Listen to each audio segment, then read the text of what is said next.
하나님은 영이시니 예배하는 자가 영과 진리로 예배할지니라. 아멘. 생명 있는 날까지 만민중에 외치리 예수는 그리스도. 어음 있는 그날까지 열방 중에 찬양하리 예수는 그리스도. 전능하사 천지를 만드신 하나님 아버지를 내가 믿사오며 그 외아들 우리 주 예수 그리스도를 믿사오니 이는 성령으로 잉태하사 동정녀 마리아에게 나시고 본디오 빌라도에게 고난을 받으사 십자가에 못 박혀 죽으시고 장사한 지 사흘 만에 죽은 자 가운데서 다시 살아나시며 하늘에 오르사 전능하신 하나님 우편에 앉아 계시다가 저리로서 산자와 죽은 자를 심판하러 오시리라. 성령을 믿사오며 거룩한 공예와 성도가 서로 교통하는 것과 죄를 사하여 주시는 것과 몸이 다시 사는 것과 영원히 사는 것을 믿사옵나이다. 아멘.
기도드리겠습니다.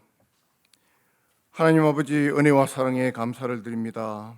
지난 한 주간 선교가 참 길임을 우리들에게 다시 한번 각인시키시고 각자의 현장에서 전도자의 삶을 살게 인도하신 하나님, 이 시간 저희 자녀들이 하나님께 드리는 이 예배가 신령과 진정으로 드려지게 하시며 왕 되신 그리스도께서 친히 함께 하시사 우리 예배를 기뻐 받아주실 것을 믿습니다.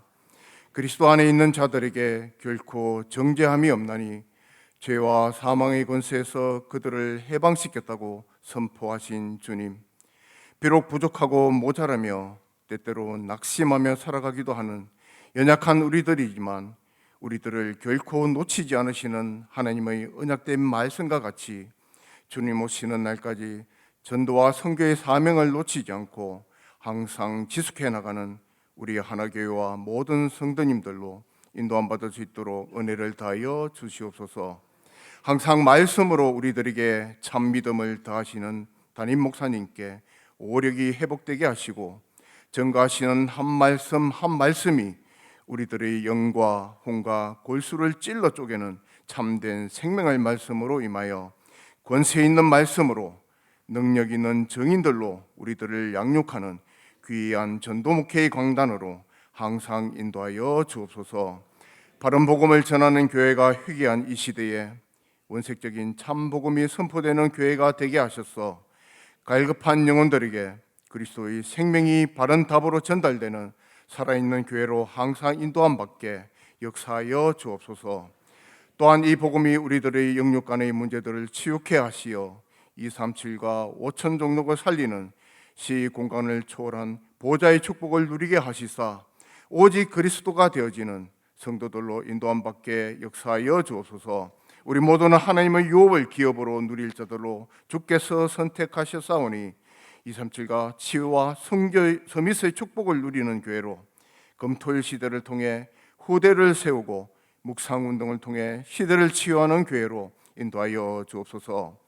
원로 목사님의 건강과 남은 일생의 모든 계획을 하나님께서 은혜로 인도하옵시고 부교육자님들과 선교사님들, 중직자와 모든 재직들에게 믿음의 선배된 자들로 성도님들을 섬기며 전도 대상자들을 놓고 참으로 기도하며 준비하는 자들로 설 수 있도록 인도하여 주옵소서.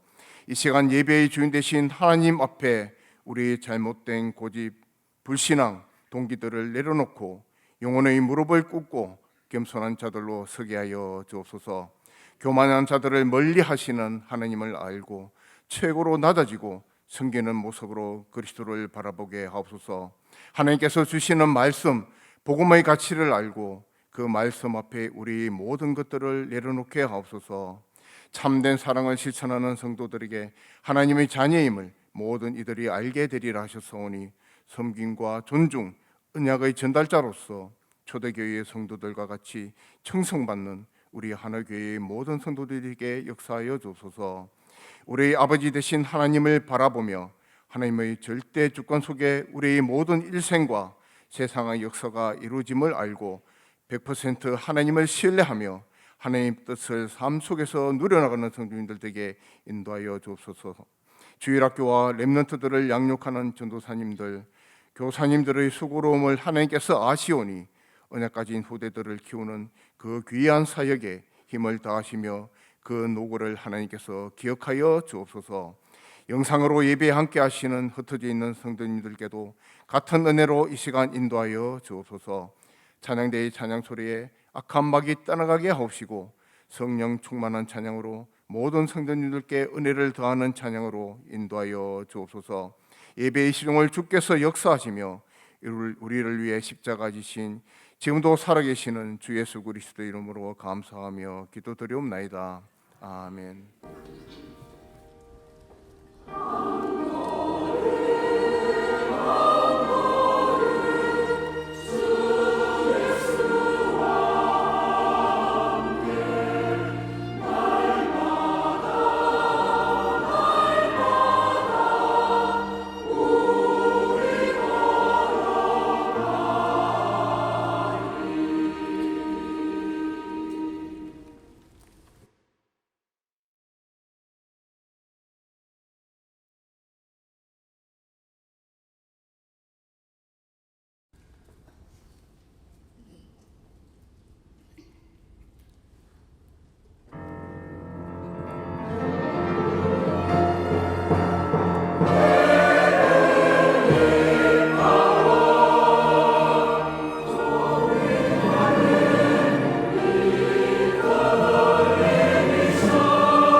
하나님의 영원하시자.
영광의 박수를 하나님께 드리겠습니다.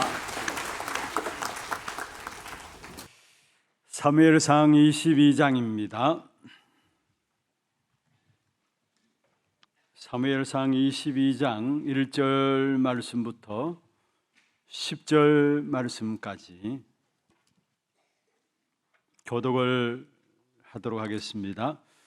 그러므로 다윗이 그곳을 떠나 아둘람 굴로 도망하며 그의 형제와 아비의 온 집이 듣고 거리로 내려가서 그에게 이르렀고, 환난당한 모든 자와 빚진 모든 자와 마음이 원통한 자가 다 그에게로 모였고 그는 그들의 우두머리가 되었는데 그와 함께한 자가 400명 가량이었더라. 다윗이 거기서 모압 미스베로 가서 모압 왕에게 이르되 하나님이 나를 위하여 어떻게 하실지를 내가 알기까지 나의 부모가 나와서 당신들과 함께 있게 하기를 청하나이다 하고, 부모를 인도하여 모압 왕 앞에 나아갔더니 그들은 다윗이 요새에 있을 동안에 모압 왕과 함께 있었더라. 선지자 갓이 다윗에게 이르되 너는 이 요새에 있지 말고 떠나 유다 땅으로 들어가라.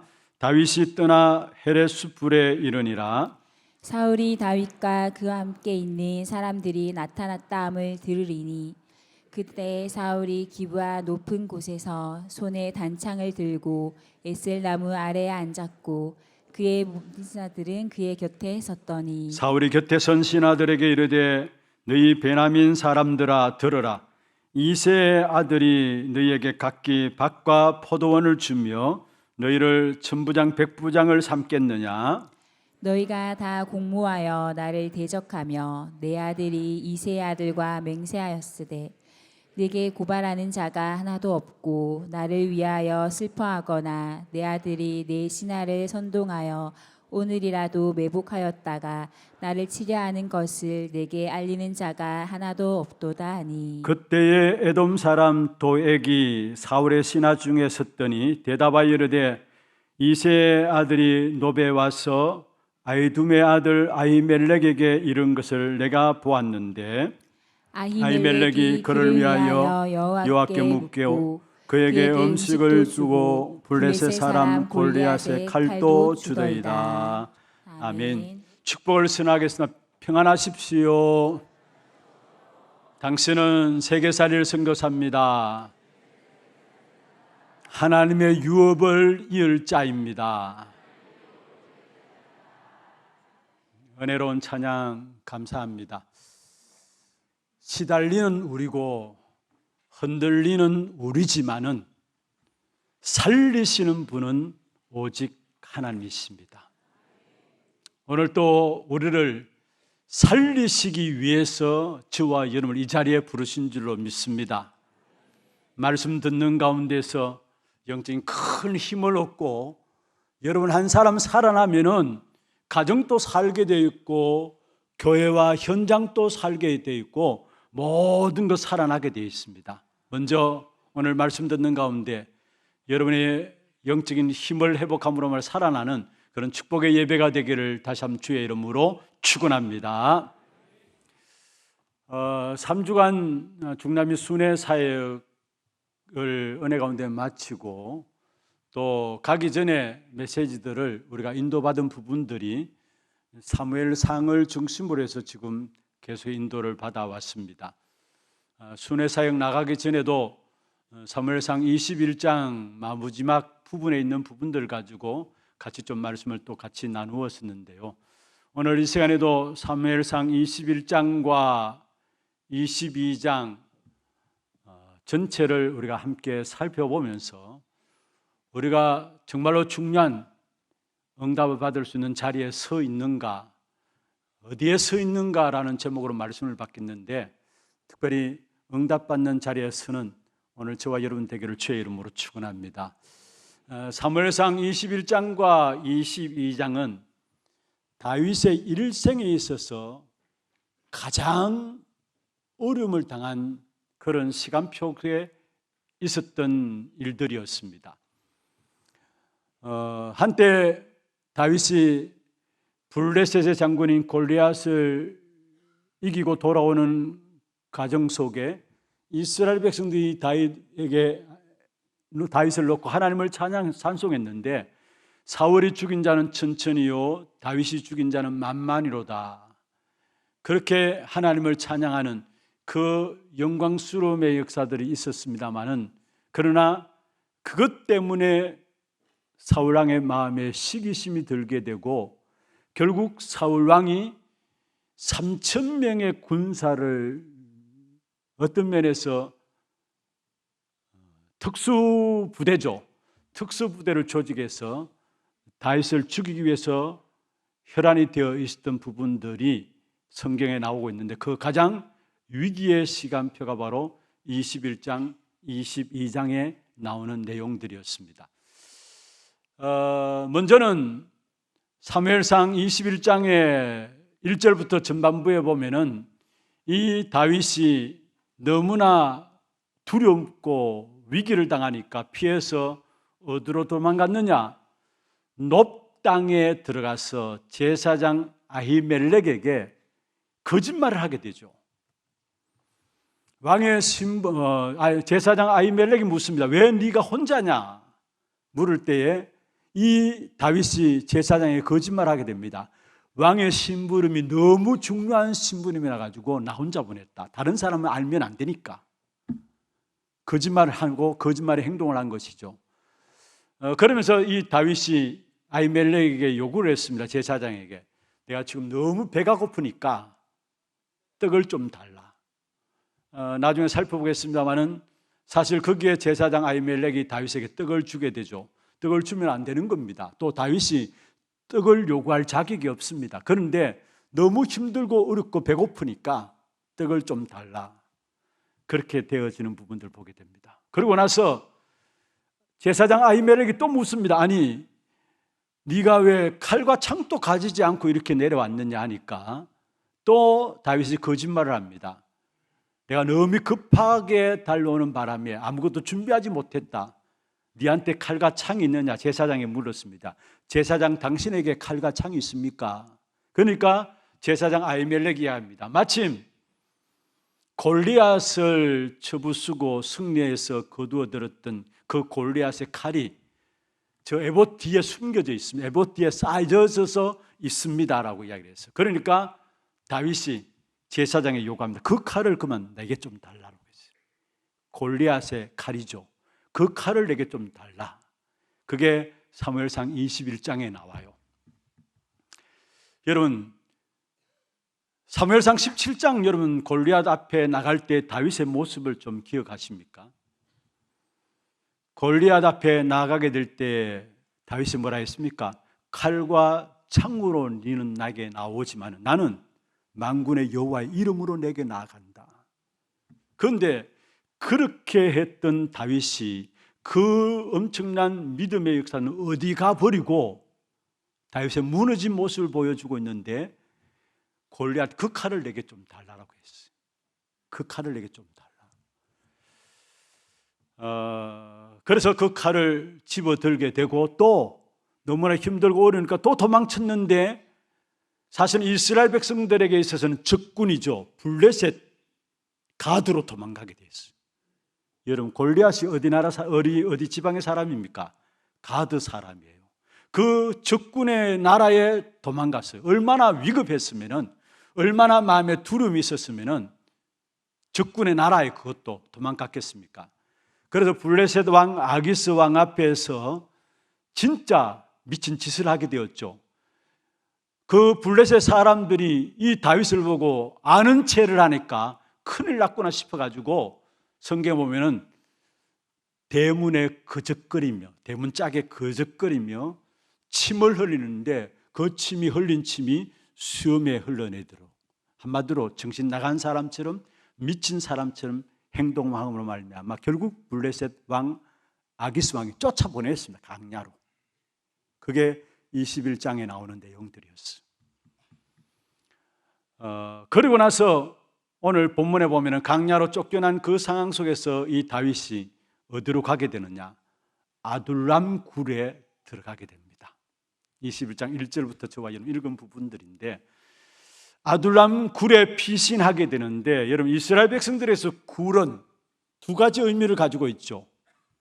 먼저는 시체를 두게 되는 장소, 굴을 이용해서 이스라엘 백성들에게, 그래서 매장지의 역할을 하는 것이 굴이었고요. 또 한 가지는 너무나 어렵고 위급한 일을 당할 때 은신처로, 피난처로 사용했던 것이 바로 굴이었어요.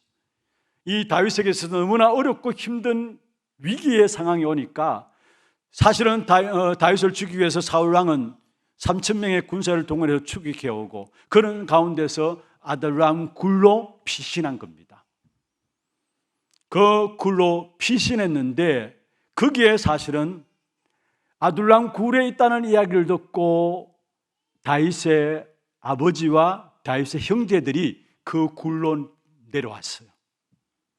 그리고 거기에 2절에 보면은 오늘 본문에 환난당한 모든 자와 빚진 모든 자와 마음이 원통한 자가 다 그에게로 모였다. 아둘람 굴에 들어가 있었는데 거기에 아버지와 함께 그의 가족들, 형제들이 내려오게 되고, 또 그 굴 속에 환난당한 모든 자, 빚진 모든 자, 또 마음이 원통한 모든 자가 다 그에게로 모였다 했어요.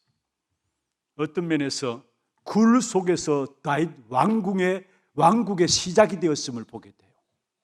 아둘람 굴, 피신해서 들어간 그 굴에 많은 빚진 자, 또 마음이 원통한 자, 환난당한 자들이 모여짐으로 말미암아 나중에 이들이 이스라엘 백성들 다윗 왕국을 건설하는 일에 있어서 중요한 군인들이 되어지고 중요한 지도자들이 되어지는 사실을 보게 됩니다. 다윗 왕국의 시작이 어디 있었냐? 굴 속에서 시작되었다라는 것. 여러분, 기독교의 시작이 뭡니까? 무덤에서 시작되었죠. 그런 것처럼 여러분, 메시아가 오실 다윗 왕국의 그 시작이 바로 굴 속에서 시작되었음을 우리에게 말씀하고 있으면서, 결국은 많은 핍박 가운데 도망가서 들어간 곳이 바로 아둘람 굴이었다라는 사실. 여러분, 어떤 면에서 우리가 세상을 살아가는 일에 있어서 예수 믿는 이유들 때문에 당하는 어려움들을 오늘 다윗을 통해서 우리에게 보여주고 있습니다. 많은 사람들이 그렇게 이야기합니다. 아니, 예수 믿는데 왜 그렇게 어렵느냐? 예수 믿으면 만사연통하고 잘 되어야 되는데, 그거는 세상적인 기준이 교회에 들어와서 무조건 잘 돼야 된다, 복 받아야 된다, 그 기준 가지고 사람을 보기 때문에 그래요. 그런데 진짜 성경에 보면은 복음 전하는 역사 속에 섰던 사람들 하나같이 어려움이 없었던 때가 없었고, 환난이 없었던 때가 없고, 핍박이 없었던 때가 없었다라는 사실을 아셔야 합니다. 반드시 복음 가진 우리에게 불편함이 있을 수 있고, 고난도 올 수 있고, 예수 믿는 이유들 때문에 어려움도 있을 수 있다라는 사실을 오늘 다윗을 통해서 우리에게 보여주고 있는 것입니다. 자기 아버지와 형제들도 내려오게 됐는데 다윗이 지명수배를 받게 되어지니까 당연히 여러분 정치적으로 그렇잖아요. 그의 아버지를 가만두겠습니까? 그의 형제들을 가만두겠습니까? 그러니까 공격할 수밖에 없으니까 결국 아버지와 그의 형제들이 다윗이 있는 아둘람 굴로 돌아오게 되고, 거기에 또한 많은 환난당한 자, 빚진 자라는 말은 아무것도 갚을 수 없는, 아무것도 가지지 않는 자들. 그러면서 여기에 또 마음이 원통한 자, 마음이 원통하는 자란 말은 사회적으로 거절당하고 고립된 자들, 이런 자들이 다윗에게 모여졌다라는 사실이에요. 가장 어려울 때에. 여러분, 우리에게 무엇을 말씀하고 있습니까? 우리가 아무리 어렵고 힘들고 핍박 가운데 있다 할지라도, 많은 문제들이 있다 할지라도 중요한 것은 하나님의 망대는 계속 만들어지고 있다는 사실을 아셔야 합니다. 하나님이 응답 안 하시는 것 같지만 아닙니다. 언약 안에 있는 저와 여러분에게 하나님은 반드시 하나님의 쓰실 수밖에 없는 사람들로 하나님이 하나님의 망대를 우리 안에 만들어 가시게 되어 있는 것입니다. 여러분, 다윗이 강야길에 도망친 세월이 얼마나 된 줄 아십니까? 15년이나 되었습니다. 그런데 강야길에 도망친 것이 아니라 하나님께서 다윗을 인턴십 시킨 겁니다. 인턴십 시킨 겁니다.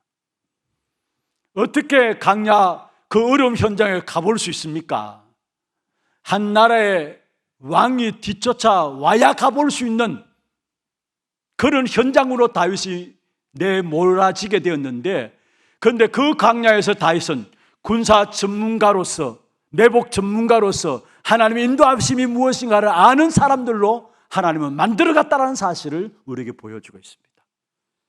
그래서 시편 142편이나 시편 57편을 읽어보시면은 아둘람 굴에 있을 때의 다윗의 그 마음의 상태들이 어떠한 상태인가, 그 속에서 하나님의 인도하심을 구하는 기도들이 어떠한 기도인가, 시편 142편과 시편 57편이 굴에 있을 때 다윗의 고백이었어요.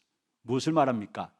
하나님의 언약의 백성들에게는 핍박과 어려움과 문제들이 있다 할지라도 그 모든 가정들이 하나님은 하나님의 언약들을 이루시는 망대로 만들어가는 가정 속에 있다는 거. 그래서 낙심하지 마세요. 어떤 어려움과 문제가 있다 할지라도 낙심하지 마세요. 하나님의 언약의 백성들은 망할 수가 없어요. 오늘 우리가 예배 마친 후에 말씀 가지고 함께 찬양하겠습니다마는 우리는 넘어질 수 있습니다. 연약해서. 그러나 우리를 부르신 하나님은 완전하십니다. 우리는 무너지지만은 주님께서 우리를 일으키실 것입니다. 왜냐? 언약 때문에 하나님은 우리를 일으키실 것입니다. 그래서 중요한 것은 속지 말고, 내 자신을 바라보면서 낙심하지 말고, 환경과 현실을 바라보면서 속는데요, 속지 말고 하나님의 중요한 언약을 그 사실 속에서 발견해 나가시길 바랍니다. 하나님은 기어코 하나님의 일을 해 나가신다는 이 사실을 붙잡고 믿음으로 언약 붙잡고 현장에 서 있을 때 기어코 여러분 통해서 하나님은 하나님의 되심을 여러분 통해서 나타내실 것입니다. 빌립보 1장 6절에 말씀했습니다. 너희 속에 착한 일을 시작하신 이가 그리스도 예수의 날까지 이루신다 말씀했어요. 물론 우리에게 이해 안 되는 문제들이 있을 수 있어요. 여러 삶의 여정에 가정 속에 일어나는 일들, 예수 믿는 이유들 때문에 많은 어려움들이 있을 수 있습니다. 그러나 그 모든 걸 또 합력해서 하나님의 선한 계획을 주님 오시는 날까지 분명히 이루어 가시게 되어 있다는 사실입니다. 그래서 흔들리지 마시기를 바랍니다. 왜 흔들리느냐?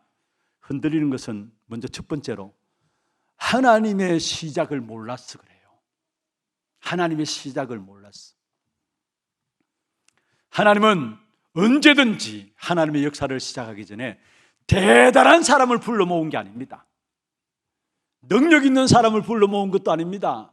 힘 있는 사람을 불러 모은 것도 아닙니다. 하나님의 시작은 갈릴리에서 시작됐다는 거. 다시 말하면은 모자라고 부족하고 미약한 사람들을 불러가지고 하나님의 하나님 되심을 시작하셨다는 사실을 기억하시길 바랍니다. 그래서 제자들 하나같이 배경 없는 갈릴리 사람들이에요. 배운 곳이 없는 갈릴리 사람들이었어요. 가난한 갈릴리의 사람들이었어요. 그런데 그 갈릴리 사람들이 하나님께 부름받게 되니까 하나님 역사 속에 결국은 뭐냐? 로마를 살리고 세계를 살리는 귀한 제자들로 세워졌음을 우리에게 보여주고 있는 것입니다. 우리가 때때로 넘어지고 무너지고 다윗처럼, 다윗도 믿음의 사람으로 하나님의 축복된 언약을 가진 사람이었지만은 인생의 이 15년 동안에 많은 어려움들이 있었던 것처럼 우리에게도 그 어려움이 있을 수 있습니다. 그러나 중요한 것은 그 모든 어려움을 통해서 결국은 하나님은 시작은 미미했지만은 창대한 하나님의 역사 속에 우리를 세워 나가실 것입니다. 내 시작은 미약했지만은 내 나중은 심히 창대케 되리라 말씀했어요. 주님께서 연약하고 모자란 우리를 위해서 오셨잖아요. 마태복음 9장 12절에 그렇게 말씀하고 있습니다. 건강한 사람에는 의원이 의사가 쓸데없고 병든 자에게라야 쓸데있느니라 말씀했습니다. 하나님이 언제든지 하나님의 방법은 뭐냐? 연약한 자들, 모자란 자들, 부족한 자들, 미약한 자들 부르셔서 하나님의 뜻들을 이루어 가신 일에 서셨다라는 사실을 기억하셔야 합니다. 나는 무엇인지 다 할 수 있다라는 사람은 그리스도를 모르는 사람이고 그리스도가 필요 없는 사람입니다. 나는 죄인입니다. 나는 소망이 없습니다. 나는 아무것도 할 수 없는 절대 불가능한 사람입니다 라는 사실을 알면 알수록 정말로 내게 다른 것이 필요한 것이 아니라 그리스도가 필요한 것이구나, 그래서 하나님께서 나의 인생의 모든 문제 해결자로 그리스도를 주신 것이구나 알게 돼 있는 것입니다. 여러분, 잠시 잠깐인만이라도 복음인 그리스도를 여러분 놓치지 마시기를 바랍니다. 여러분, 우리 인생 그리스도 복음을 놓쳐버리면 결국 악한 사단이 우리 개인과 가정과 가문, 교회를 공격해 와서 우리도 모르게 우리의 연약한 그 부분을 너무나 잘 알고 그걸 공격해 와요. 우리의 부족하고 모자란 부분을 사단이 너무나 잘 알아요. 그걸 가지고 공격해 온다니까요. 거기에 다 무너지는 거 아닙니까? 그래서 나는 한순간도 그리스도 없이는 안 되는구나, 이 사실 속에 붙잡고 날마다 복음 충만한 속에 들어가는 여러분 되기를 주의 이름으로 축원합니다. 그렇습니다. 하나님은 약한 자를 부르셔서 강한 자를 부끄럽게 하시는 하나님이십니다. 그래서 고린도 교회를 향해서 바울이 이야기했죠. 고린도전서 1장 26절에 보면은 지혜로운 자, 능한 자, 그는 자들이 많지 않다 했습니다. 지혜로운 자, 능한 자, 문별 좋은 자가 많지 아니하도다. 그러면서 27절에 보면 이렇게 말씀하고 있습니다. 하나님께서 세상에 미련한 것들을 택하사, 여기에 미련한 것들을 택하사 지혜 있는 자들을 부끄럽게 하신다. 약한 것들을 택하사, 약한 자들을 택하사 강한 자를 부끄럽게 하신다 말씀이었어요. 여러분, 왜 약한 자를 부르셨느냐? 왜 미련한 우리들을 부르셨느냐? 능력이 내게 있지 않고 하나님께 있음을 증가하게 하기 위해서. 우리의 연약함, 부족함, 모자람, 정말로 그리스도로 말미암아 하나님의 능력이 내게 임하는 사실을 알 때 바울이 고백했습니다. 나의 모든 것 배설물로 여긴다. 내가 이것 때문에 지금까지 그리스도를 모르고 살아왔구나. 빌립보 3장에 말씀하신 것이 아닙니까? 진짜 우리의 연약함이, 우리의 부족함이, 모자람이 오히려 하나님의 능력 때문에 하나님의 지혜의 있음을 나타내는 그 일로 저와 여러분을 쓰실 것입니다. 28절 고린도전서 1장 28절 이렇게 말씀하고 있습니다. 하나님께서 세상의 천한 것들과 멸시받는 것들과 없는 것들을 택하였다. 남의 이야기입니까? 남의 이야기예요. 왜 그러면 하나님께서 세상의 천한 것들, 멸시받는 것들, 없는 것들을 택했느냐? 있는 것들을 폐하려 하시기 위해서. 있는 것들을 폐하기 위해서. 왜 하나님께 우리를 부르셨느냐? 참된 지혜가, 참된 능력이 하나님께 있음을 나타내기 위해서 하나님이 그리스도로 말미암아 저와 여러분을 부르셨다는 사실. 그래서 하나님은 언제든지 약한 자를 부르셔서, 어려운 자를 부르셔서 헬라의 기부인 같은 엘리트들을 불러 모으는 방법들을 늘 그 시작으로 해오셨다는 사실을 기억하시길 바랍니다. 그래서 우리의 연약함도 상관없다란 말이에요. 여러분은 연약할지 모르지만 하나님은 언약가진 여러분이 최고의 선물이에요. 최고의 축복이에요. 여러분 미약한지 모르지만 모자란지 모르지만 하나님의 언약 안에서 여러분은 부름받았기 때문에 하나님의 시선 속에서는 여러분이 가장 귀한 분들입니다. 믿습니까? 자신을 보고 스스로 나는 아무것도 할 수 없다, 메뚜기 자아상에 빠지지 말기를 바랍니다. 민수기 13장에 보면은 가나안 땅을 정탐하고 돌아온 10명의 정탐꾼의 보고가 뭡니까? 우리 스스로 보기도 우리도 메뚜기 같더이다. 하나님의 능력을 모르고 자신을 보니까 메뚜기 같다고 했어. 이게 메뚜기 자아상이라는데, 여러분 좋습니다. 미련해도 괜찮고 미미하고 괜찮고 연약해도 괜찮습니다. 왜냐? 완전하신 하나님의 언약 가운데 저와 여러분을 부르셨기 때문에 우리는 언약 안에만 있으면 되는 것입니다. 우리 교회 다락방 운동 시작할 때 보세요.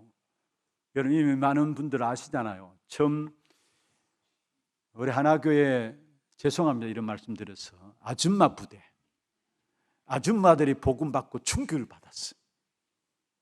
그러니까 하나님께서 이 아줌마들을 어디로 보냈느냐? 몸빼 입고 미국으로 보냈어요. 몸빼 입은 대구의 초원에 있는 아줌마들을 최고 가는 도시인 미국에 보내가지고 팀사역들을 하고 간증하고 해서 그 당시에 미국에서 목회하는 많은 목사님들과 심지어 신학자들조차도 이 아줌마들이 전달하는 이 간증을 듣고 훈련받기 위해서 한국으로 나왔어요. 그게 많은 분들을 열어가셨음을 우리에게 보여주고 있습니다. 그랬잖아요. 우리 교회 초기에 다락방 운동 속에 있었던 이야기들 아닙니까? 무엇을 말씀드리고 싶으냐? 부족하고 모자라도 그런 사람을 들어서 하나님은 지혜 있는 자들을 부끄럽게 하시는, 있는 자들을 폐하시고 능력 있는 자들을 부끄럽게 하시는 그 사실들을 나타내는 정인들로 세워나가신다라는 것. 여러분 자신들을 보는 새로운 눈들이 열려지기를 주의 이름으로 축원합니다. 내게 언약인 그리스도만 있다면 모든 것 다 할 수 있는 것입니다. 사실은 여러분, 내가 뭔가 가지고 있다, 내가 뭔가 할 수 있다,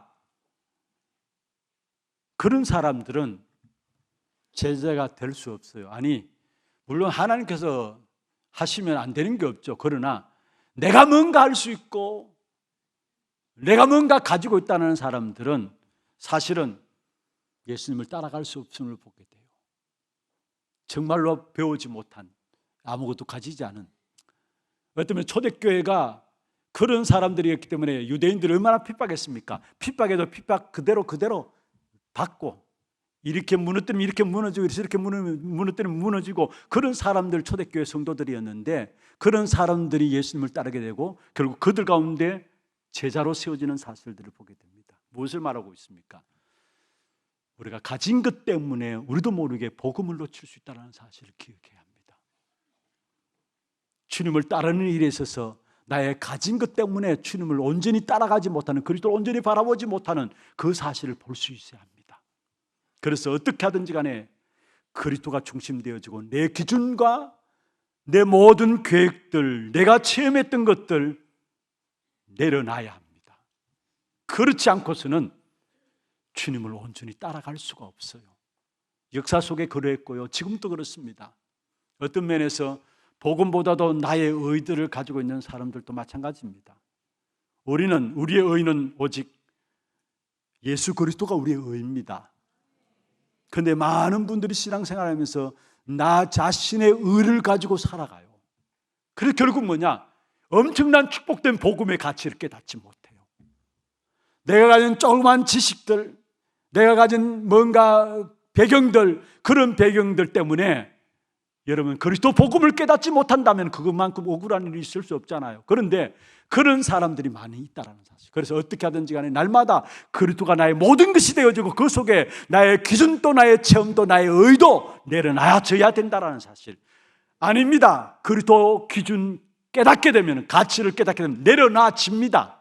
내가 내려놔야 된다는 것이 아니라 저절로 진짜 그리스도가 최고의 가치임을 깨닫게 되면 나 자신의 모든 기준도 체험도 쓸데없는 것인 걸 알고 오히려 이것이 복음을 막는 것인 줄 알고 내려놔지게 돼 있어요. 그러한 사람을 가지고 제자라는 것이죠.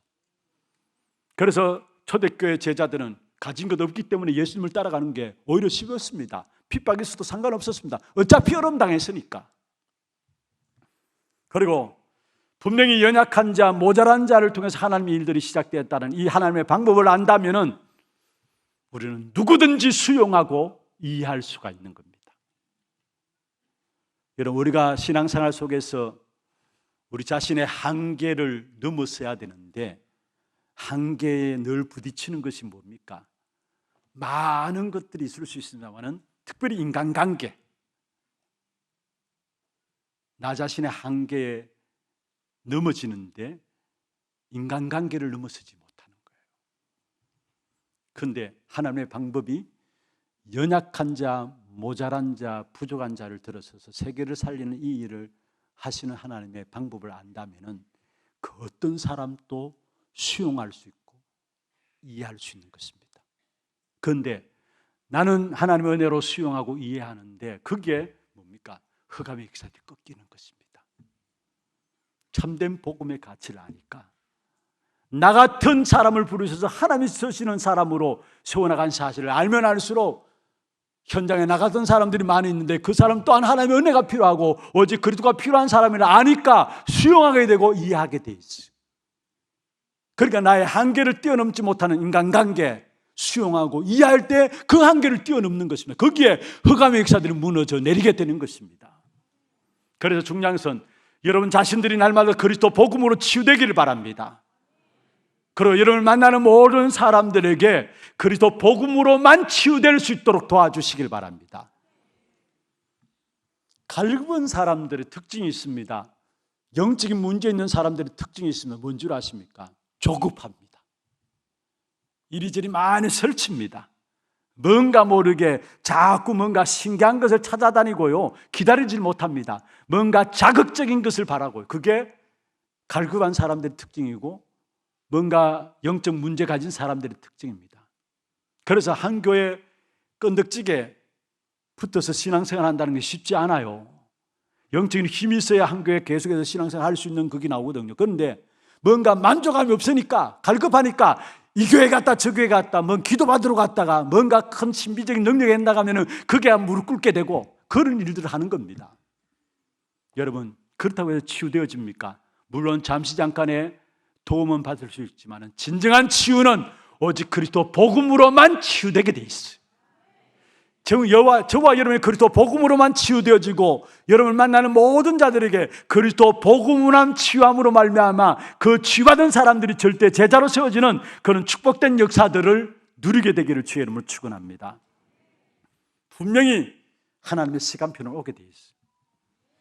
혹시 치유가 안 될지라도 성령 충만함으로 덮여질 때까지 기다리시기를 바랍니다. 그러면은 어느 날 자신도 모르게 제자로 세워지는 사실을 보게 됩니다. 여러분, 아둘람 굴에 피했던 400명의 오합지졸의 사람들이죠. 자칫 잘못하면은 이 사람들이 사회적인 문제를 일으키는 사람들로 바뀔 수 있는 사람들, 한마디로 오합지졸의 사람들입니다. 그렇잖아요. 왜냐? 마음의 원통함을 가진 사람들이었고 빚진 자였고 또 뭐라고 나옵니까? 환난당한 자니. 여러분, 사람이 환난당하다 보면은 자기도 모르게 많은 다른 것들이 자기를 지켜나가기 위해서 새겨지잖아요. 환난당한 자들, 빚진 자들. 여러분, 얼마만큼 삶이 안 되니까 빚을 짓겠습니까? 그리고 마음의 원통함을 가진 자들, 한마디로 마음에 갈급한 사람들, 현장에 갈급한 사람이고 오합지졸 잘못된 길로 갈 수밖에 없는 사람들이, 이 사람들이 미안합니다마는 다윗 왕국이 건설되어지는 일에 있어서 훌륭한 군인들이 되어지고 나라를 새롭게 세워나가는 조직들이 되어지고 다윗에게 있어서 없어서는 안 되는 제자들로 세워진 사실을 보게 됩니다. 언약 잡고 기다렸더니만, 언약 잡고 기다렸더니만. 역대상 12장 한번 보세요. 역대상 12장 한번 찾아보세요. 11장 12장 쭉 넘어가면서 보면 이름들이 쫙 나와요. 아둘람 굴의 400명의 빚진 자들, 마음이 원통한 자들, 환난 당한 자들의 그 이름들이 나와, 지파와 이름들이 나오는데 그들이 어떻게 바뀌어졌느냐? 12장 1절에 보면 이렇게 말씀하고 있습니다. 다윗이 기스의 아들 사울로 말미암아 시글락에 숨어 있을 때 그에게 와서 싸움을 돈 용사 중에 든 자가 있었으니라고 시작하면서 8절에 보세요. 같이 한번 읽어보십시다. 갓 사람 중에서 강야에 있는 요새에 이르러 다윗에게 돌아온 자가 있었으니 다 용사요 싸움에 익숙하여 방패와 칼을 능히 쓰는 자라. 그의 얼굴은 사자 같고 빠르기는 산의 사슴 같더라. 그의 얼굴은 사자 같고 산의 사슴 같더라. 용사들로 다 바뀌어져요. 용사들로. 그럼 22절 한번 보십시다. 12장 22절 같이 한번 읽어보십시다. 그때의 사람이 날마다 다윗에게로 돌아와서 돕고자 하며 큰 군대를 이루어 하나님의 군대 같았더라. 용사요 하나님의 군대 같았더라. 오합지중의 사람들이 모여가지고 결국 그들이 다윗 왕국을 건설하는 일에 기초가 되어졌는데 하나같이 하나님 앞에 쓰임받을 수밖에 없는, 아니 다윗의 정치 역사 속에 새로운 왕국을 이루는 이 역사 속에 쓰임받을 수 있는 제자로 바뀌어진 사실들을 우리에게 말씀하고 있습니다. 언약만 붙잡고 기다리고 있으면은 비록 부족하고 모자라지만 하나님 우리를 하나님이 원하시는 사람들로 쓰실 것입니다. 아니 세계복음할 수 있는 사람들로 우리를 바꾸어 가실 것입니다. 그 언약 붙잡고 서 있으면 돼요. 여러분 어디에 서 있습니까? 정말 언약 붙잡고 서 있는 그 자리에 있는가 날마다 확인하세요. 아무리 똑똑해도 언약 밖에 있다면은 그 사람은 하나님의 쓰임 받지 못하고요.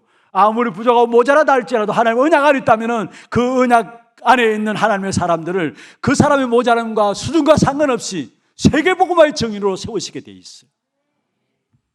그리고 오늘 성경에 보면은 또 사울 왕의 영적인 상태가 어떠한 상태인가 나오고 있습니다. 어떤 면에서 사울 왕이 오늘 성경 읽은 데 보면은 에셀 나무 곁에 손에 창을 들고 있었다 했어요. 손에 창을 들고 있었다. 사울에 대한 표현입니다. 여러분 손에 창을 들고 있었다는 말은 이 창은 자기 몸을 수호하기 위한 창이 아닙니다. 남을 죽이기 위한 창이에요. 그래서 사울 왕이 귀신들을 가지고 너무나 어려울 때에 다윗이 수금칠 때에 자기가 들고 있는 뭐를 던졌습니까? 창을 던졌잖아요. 그런데 하나님께서 보아서 다윗이 그게 맞지 않았는데 사울은 창을 들고 있었습니다. 사람을 죽이기 위해서. 여러분 늘 사울은 일생이 뭐냐? 사망의 편에 서 있는 사람이에요. 죽음의 편에 서 있는 사람이에요. 죽어서 죽은 것이 아니라 그 영적인 상태가 사망의 편에, 죽음의 편에 서 있는 사람이에요. 그런 영적 상태니까 오늘 읽은 7절 8절에 보면은 다윗이 평안함이 없고 두려움 속에 빠진 거예요. 그게 7절 8절 22장 7절 8절에 나와요. 여러분 그렇습니다. 지옥 가기 전에 마음이 이미 지옥인 거예요. 아니 늘 사람을 죽이는 그 상태 속에 있으니까, 그 생각이 자기 영적 상태가 되어 있으니까 평안할 리가 없죠. 사울은 사망의 편에 서 있었던 사람이고 그와 반대로 다윗은 생명의 편에 선 사람이었습니다. 무슨 말이냐? 어떻게 하면 사람을 살릴 것인가, 사람을 도우실 것인가, 그 편에 섰던 사람이 바로 다윗입니다. 여러분 어떻게 보십니까? 다윗, 그가 가진 힘, 그 힘으로 사람을 죽일 수 있었습니다. 아니 사울 왕조차도 죽일 수 있었어요. 그런데 다윗은 자기가 가진 힘을 쓰지 않았어요. 여러분 사람이 자기가 가진 힘을 쓰지 않는다는 것은 이건 능력 중에 능력이에요. 사실 힘든 겁니다. 자기가 갖고 있는 힘을 쓰지 않는다. 그게 너무 힘든 게 사실은. 그렇지 않나요? 세상 사람들은 조금만 뭔가 자기 힘이 있으면 그것 가지고 뭔가 다 힘들어. 그보다 120% 300% 쓰잖아요. 그 힘을 4천 8천은 가진 힘까지 끌어가지고 자기의 어떤 배경으로 삼으려 하고, 그게 세상 사람이 살아가는 삶의 방법 아닙니까? 그런데 다윗은 힘이 있음에도 불구하고 그 힘을 쓰지 않았다는 거. 무슨 말입니까? 사람을 살리는 그 방법 속에, 그 편 속에 다윗은 늘 서 있었음을 우리에게 말씀하고 있습니다. 우리 하나교회 모든 성도들, 어느 자리에 서 있습니까? 사망의 편에 서 있습니까? 생명의 편에 서 있습니까? 두 가지 길입니다. 성경은 늘 두 가지를 말씀했어요. 사망의 편에 서 있느냐, 생명의 편에 서 있느냐. 그리스도로 말미암아 생명의 편에 서서 언약 붙잡고 사람을 살리는 증인들로 세워지기를 주의 이름으로 축원합니다. 두 번째입니다. 시간이 많이 지났습니다만은 우리가 좀 꼭 살펴봐야 될 부분들이기 때문에 우리에게서 가장 귀중한 것은 먼저 생명이 먼저라는 거. 생명이 먼저라는 거. 사무엘상 21장에 보면은 다윗이 두려움에 사로잡혀서 돕당에 도망해서 그 돕당에 있는 제사장에게 솔로몬에 말씀드렸죠. 내가 너무 힘들고 배고프니까 떡을 좀 달라. 제사장이 성전에 들여졌던 떡이 진설병이라 하는데 그 떡은 제사장과 그의 아들만, 자녀들만 먹을 수 있는, 레위기 24장에 보면은 먹을 수 있는 것입니다. 그래서 제사장 아히멜렉이 그 떡을 주면 안 돼요. 또 다윗은 그 떡을 요구할 수도 없는, 자격도 없는 사람이에요. 그런데 이 제사장이 그 떡을 다윗에게 줍니다. 다윗의 행동도 틀렸고 여기에 오늘 아히멜렉의 제사장 행동도 틀린 것입니다. 한마디로 말하면 연약해서 넘어진 것이죠. 그런데 이 싸움이 오늘날 교회 안에 있어요. 무슨 말이냐? 법이냐 생명이냐? 법과 제도냐 생명이고 사람을 살리는 것이냐? 이 싸움이 교회 안에 있다는 사실을 아셔야 합니다. 어떤 면에서 오늘날 많은 큰 교회들이 시끄러운 이유가 어디 있습니까? 사람을 살리는 생명이 문제라는 사실을 놓쳐버리고 법, 제도 이런 것들이 우선되어 있기 때문에 사람을 용납할 수 없는 것이고 정죄하고 싸움들이 일어나는 것입니다. 오늘날 교회의 모습들이 사실은. 여러분, 법과 제도 중요합니다. 그러나 가장 중요한 것은 생명이 먼저입니다. 생명이 있고 그 속에 법과 제도도 있는 것입니다. 사람이 살아나야 그 사람이 법도 제도도 들어가게 되는 것이죠. 아니, 사람이 죽어 있는데 어떻게, 영적인 힘이 전혀 없는데 어떻게 법을 지킵니까? 어떻게 제도를 따라갑니까? 그런데 이 싸움이 오늘날 교회 안의 싸움이라니까요. 정말로 정신 차리고 우리가 여기에 쏙지 말아야 합니다. 물론 교회 안에 규정, 규법, 제도들, 법들 필요 없다는 말이 아닙니다. 절대로 그 말이 아닙니다. 그러나 생명보다도 우선되면 안 된다라는 거. 참 감사한 것은 우리 교회가 그래도 규모가 있는 교회니까 그냥 주먹구구식으로 교회를 운영할 수 없잖아요. 그래서 우리 장로님들이 시간표가 딱 돼가지고 우리 교회 규정집이 있어야 됩니다. 그렇지 않으니까 뭔가 기준이 없으니까 한마디로 말하면은 어떨 때는 이랬다 했다, 어떻게 저렇게 했다, 똑같은 일들 놓고 이래저래 막 그렇게 늘 갈등하는 거, 헷갈리는 겁니다. 그래서 규정이 있어야 됩니다 해서 규정집을 만들어, 우리 교회 규정집이 있습니다. 그런데 그 규정집이 있지만은 사실은 우리 장로님들도 그렇고 그 어느 누구도 법입니다, 그것까지 들고 나오는 분이 없어요. 왜냐? 생명이 우선인 걸 알기 때문에. 그래서 아예 규정집 앞에 뭐라고 써 있느냐 하면은 우리 교회 규정집이 있는데 여러분 언젠가 한번 우리 규정집을 우리 성도들에게 전달해 드렸던 적이 있었는데 그 제일 앞에 보면은 하나 딱 붙여놨어요. 규정집 시작하기 제일 앞에 딱 한 장 열면은 그 앞에 뭐가 있느냐? 우리는 전도와 선교를 위한 전도 목회 방해된다면은 우리는 이 규정이 우선이 아니라 그것 중심으로 해서 나간다라는 거. 그걸 규정집에 딱 붙여놨어요. 너무나 감사한 일이죠. 우리 교회가 무엇을 중심으로 해서 나가고 있는 것인가를 우리에게 보여주고 있는 것입니다. 그렇습니다. 여러분, 교회가 왜 어렵고 힘든 사람들이 교회에 와서 적응하지 못하고 갈등하다가 나가느냐? 그 어느 누구도 와서 은혜 받고 살아날 수 있는 교회, 영적 분위기가 되어야 합니다.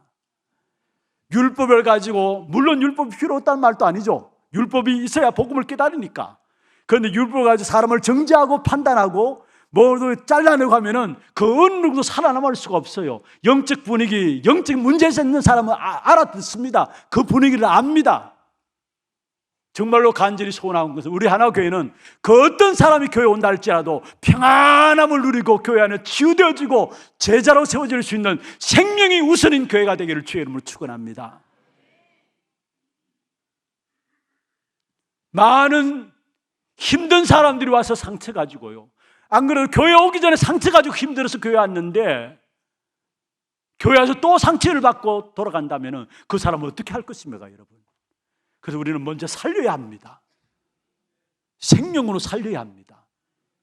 법 좋지만은 그러나 생명이 우선하는 사실을 아시고 생명을 살리는 우리 하나교회 모든 성도들, 정말로 어떤 사람이 오든지 간에 복음의 말씀 듣고 평안한 가운데 내가 살아나야 된다, 그게 아니죠. 평안한데 저절로 하나님께 치유하시는 그 은혜를 입을 수 있는 그 축복이 있어야 됩니다.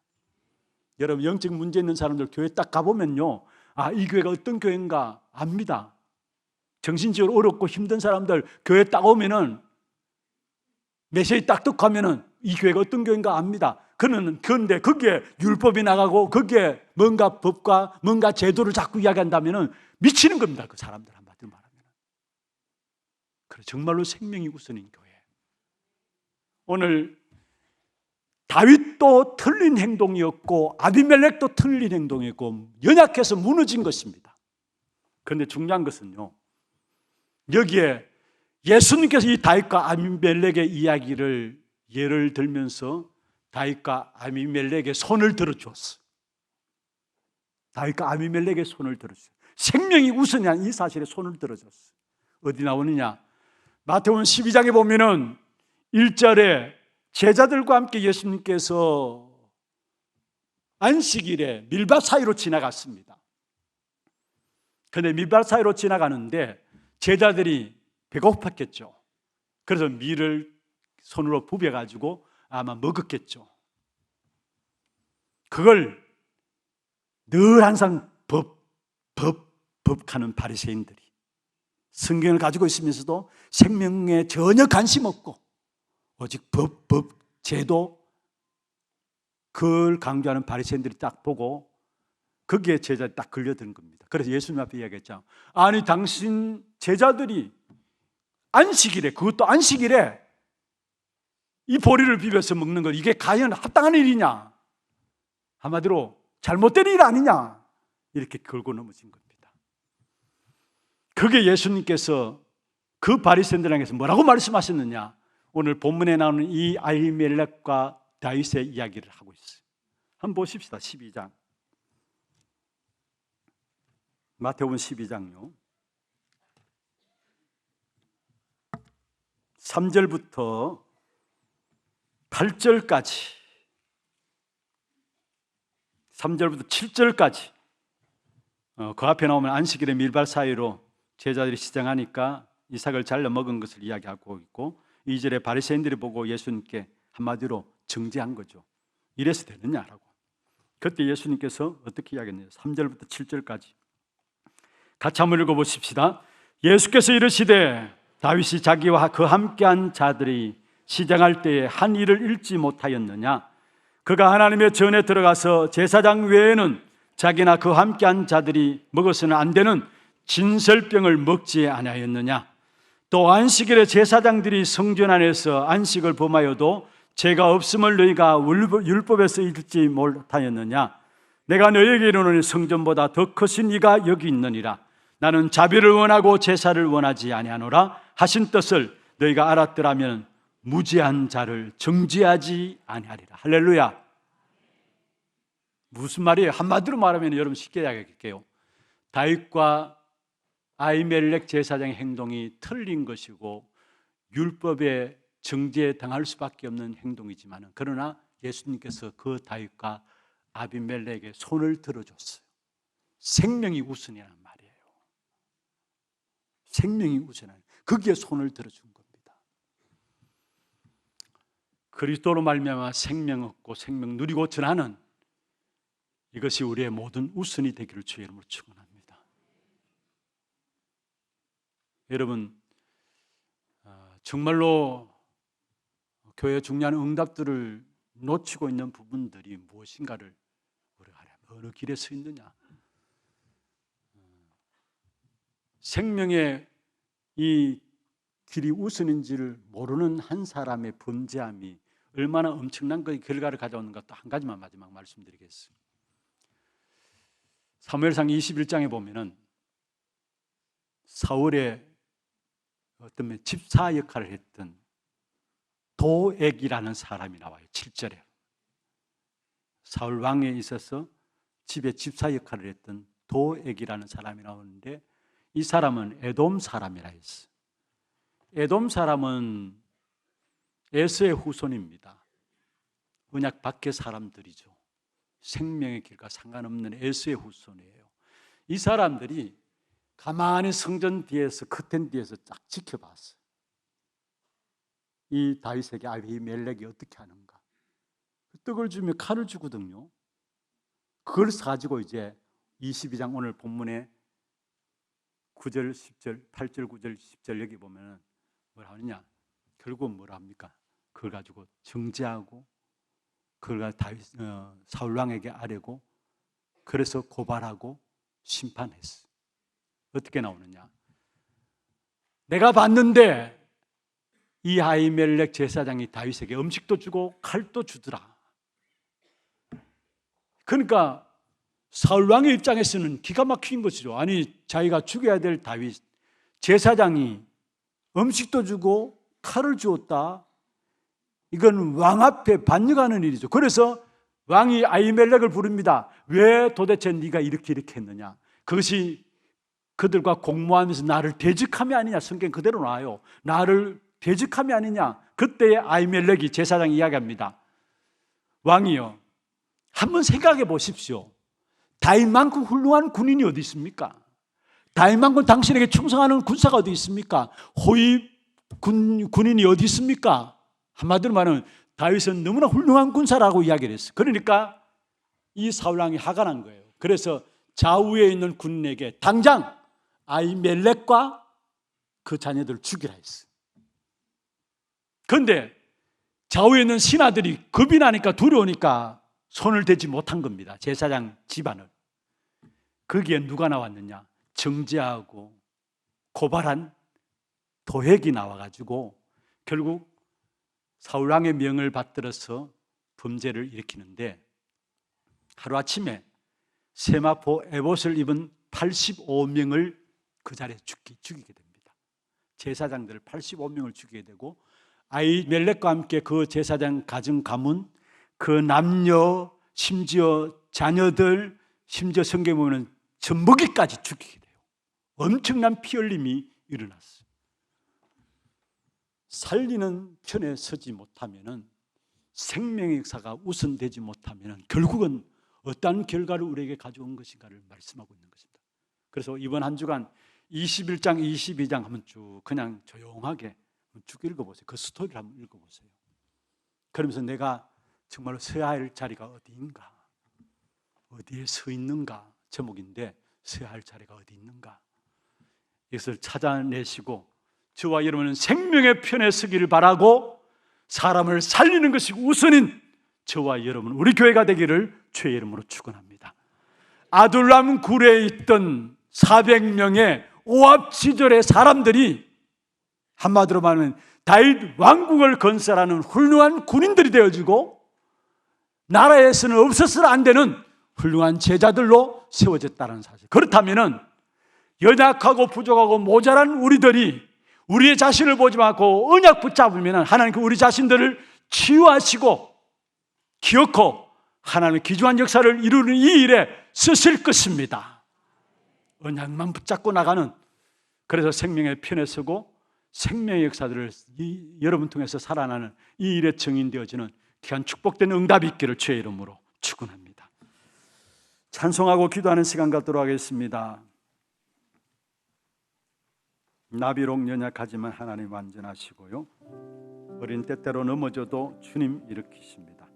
언약의 백성 찬송하겠고요, 기도 제목들 한번 보십시다. 언약 가진 전도 제자의 기도입니다. 같이 한번 읽어보실까요? 하나님의 방법 하나님의 시간표를 보며 수용 이해하는 사단 꺾는 비밀을 누리게 하옵소서. 늘 생명의 편에 선자 되게 하옵소서. 교회가 모든 사람을 살리는 축복을 누리게 하옵소서. 기도 제목들 마음에 담으면서 함께 찬양하겠습니다.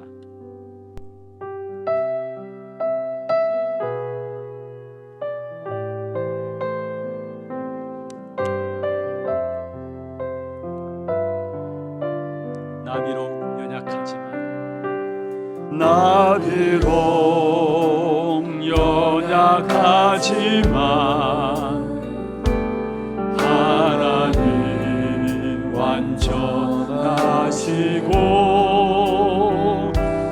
우리 때때로 넘어져도 주님 이름 다시 한번 찬양해. 나비록 연약하지만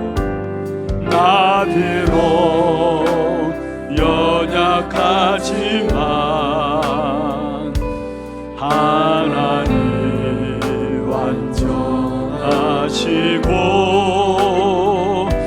우리 때때로 넘어져도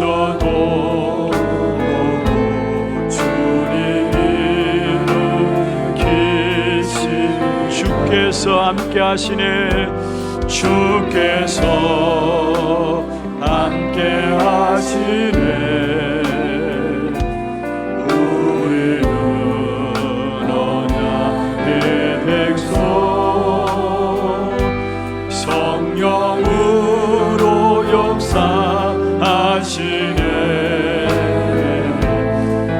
우리의 걸음속 생명의 복음을 막을 자 없습니다. 생명의 복음을 막을 자 없고 주님의 말씀을 피할 자 없네.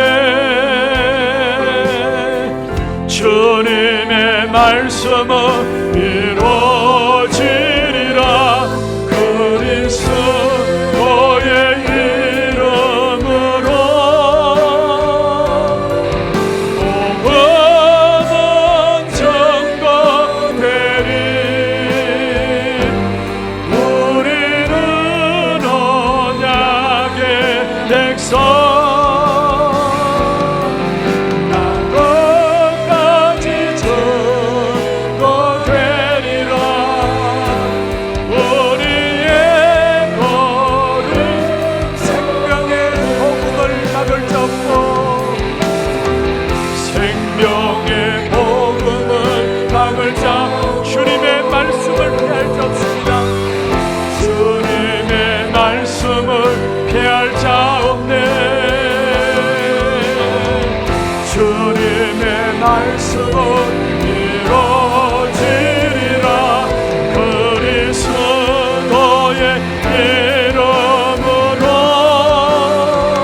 연약함을 아십니다. 우리가 넘어지는 것도 아십니다.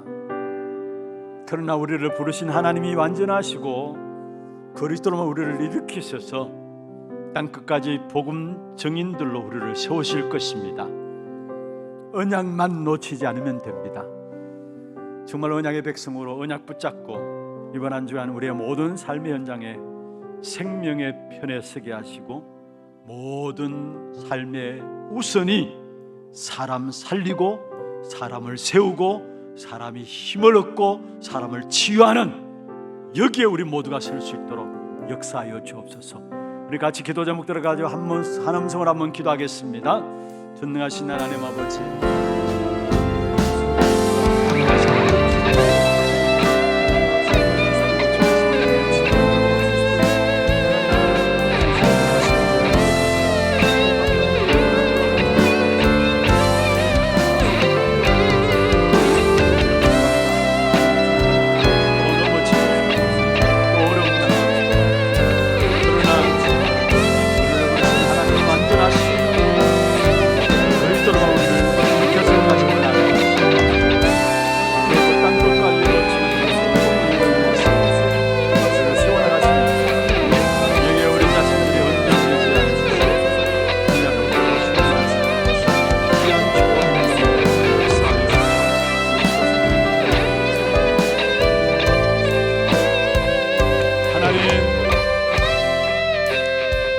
하나님의 방법과 하나님의 시간표를 보는 눈을 열어 주시옵소서.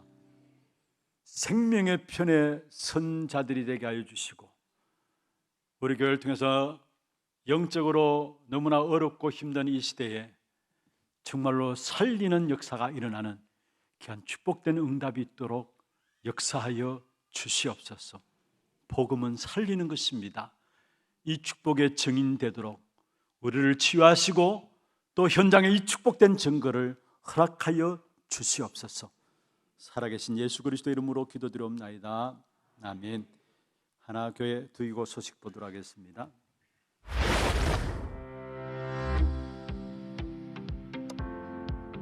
처음 나오신 분을 진심으로 환영합니다. 예배 후 새가족실에 방문해 주시기 바랍니다. 훈련 안내입니다.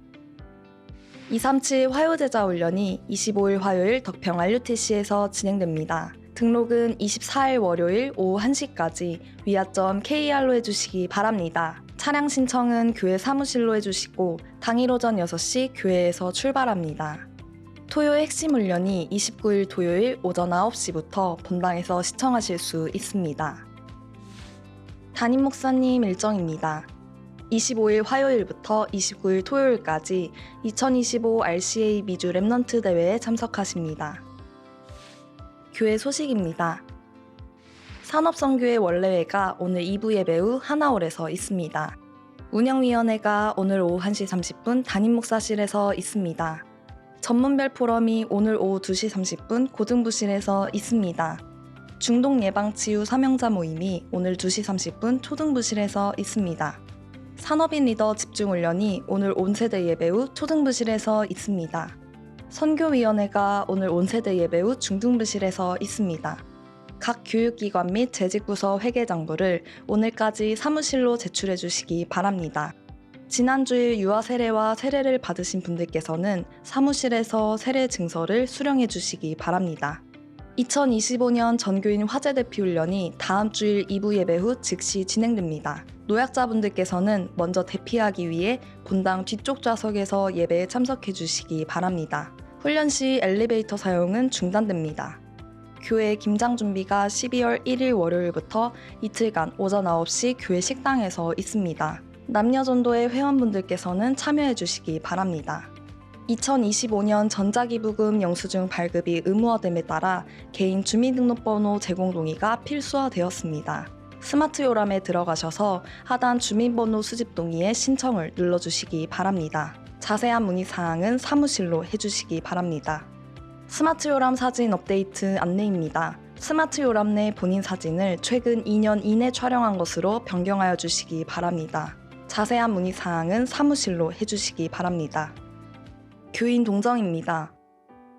고봉섭 선교사 모친 박영민 사모 시모께서 소천하셔서 은혜 가운데 장례 예배를 마쳤습니다. 가정 가문복음화 말판에 새로운 시작되도록 성도님들의 많은 위로와 기도 부탁드립니다.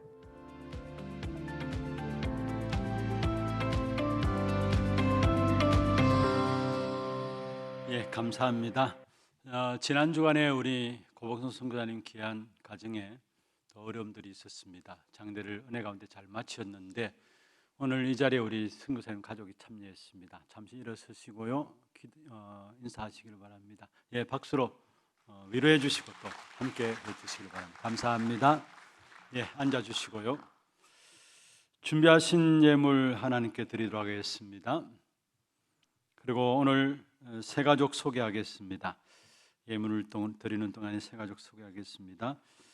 최현희 권사님 시모께서 오셨습니다. 그리고 최현희 권사님 남편 되시는 분이 오셨습니다. 이대교구 여오전도회 남구전도회 송정옥 김기현 성도님 어디 있나요? 잠시 손을 들어서 표해 주시면 되겠습니다. 예, 저 뒤쪽에 있습니다. 감사합니다. 잘 오셨습니다. 환영합니다. 소천 소식 한 가지만 더 드리겠습니다. 3대 교구의 최경아 집사님 모친 김병욱 안수 집사님 장모입니다. 김필라 권사님 88세 일기로 하나님의 부르심을 받았습니다. 입간 예배가 오늘 오후 온 세대 예배 후에 입간 예배를 위해서 출발하도록 하겠습니다. 장례식장은 허병원입니다. 많이 참여하셔서 함께 위로해 주시길 바랍니다. 기도하겠습니다. 하나님 아버지, 송정옥 김기현 성도님, 하나님의 은혜 가운데 우리 하나교회로 등록했습니다. 이들의 이름을 하늘의 생명록에 기록하시고 이 땅에 살아가는 동안에 늘 그리스도로 말미암아 언약 붙잡고 생명의 편에 서고 사람을 살리는 일에 쓰임 받는 귀한 축복된 응답이 있도록 역사하여 주시옵소서. 오늘도 우리의 몸과 마음과 정성을 다하여 구별할 주 앞에 예물 드렸습니다. 드린 손길과 가정과 산업에 축복하여 주시고 특별히 우리의 모든 필요를 아시는 하나님께서 우리의 가정도 산업도 우리 후대들에게 모든 필요를 채우신 하나님의 공급하심이 체험되어지는 증거의 예물 되도록 역사해 주옵소서. 살아계신 예수 그리스도 이름으로 기도드리옵나이다. 아멘. 다 같이 일어나서 마지막 찬양 드리겠습니다.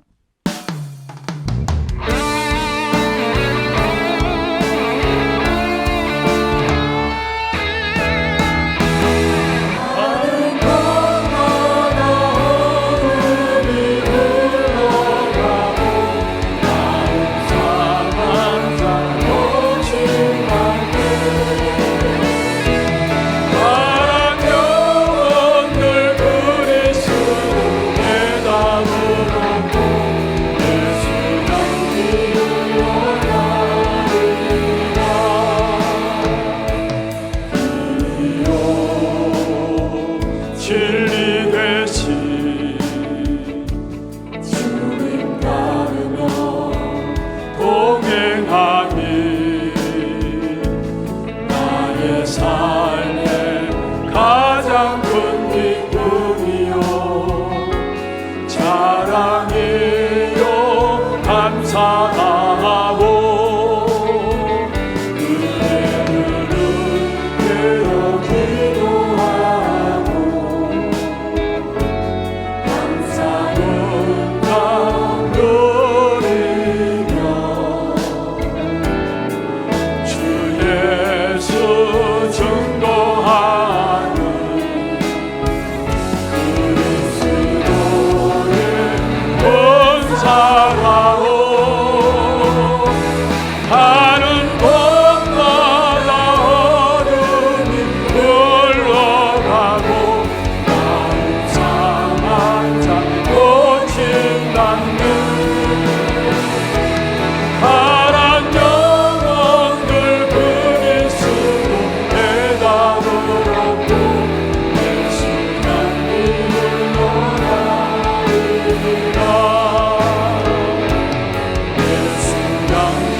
지금은 우리 인생의 모든 문제를 해결하신 우리 구주 예수 그리스도의 은혜와 하나님 아버지의 말로 닿을 수 없는 사랑하심과 성령님의 내주인도 역사 충만하심이 참된 그리스도로 말미암아 언약 가운데서 늘 생명의 편의 선택을 하며 사람을 살리는 이 일에 쓰임받기를 원하는 사랑하는 주의 백성들 머리 위에와 이들의 가정과 산업과 자녀손들 위에 모든 지교회와 선교지와 온라인으로 예배드리는 모든 현장과 몸된 교회 위에 지금부터 영원토록 항상 함께 있을지어다. 아멘.